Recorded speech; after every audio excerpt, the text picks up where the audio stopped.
அப்போ சீமான் ஒப்புதலை பெற்றுதான் பின்னால் சீமான் எங்களுக்கு அந்த போராட்டம் தொடர்புலன்னு அறிக்கை போட்டாரு. அதை என்ன சொல்ல விடாம தடுக்கிறார் தோழர். நான் பின்னால் சொல்ல வருவேன்ல, அருணா ஜெகதீசன் ஆணையத்தில் நான் சிறையில் இருந்து 8 பக்க அறிக்கை நான் போட்டிருக்கிறேன். அந்த வரலாறு எழுதியிருக்கிறேன்.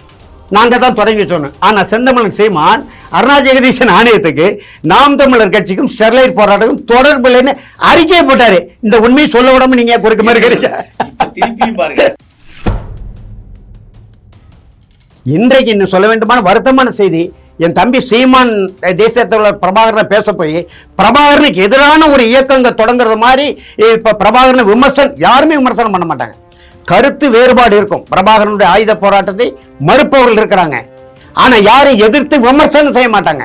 நாம் தமிழர் கட்சி குறிப்பா இப்ப 2-3 ஆண்டு காலமா தான் சீமானுடைய அந்த பொருந்தாத பேச்சுகள்னால இப்ப தேசிய தலைவர் பிரபாகரனை எதிர்த்து வெளிப்படையா பேசக்கூடிய ஒரு சூழ்நிலை உருவாகி விட்டேங்கிற வருத்தத்துல நாங்க இருக்கிறோம்.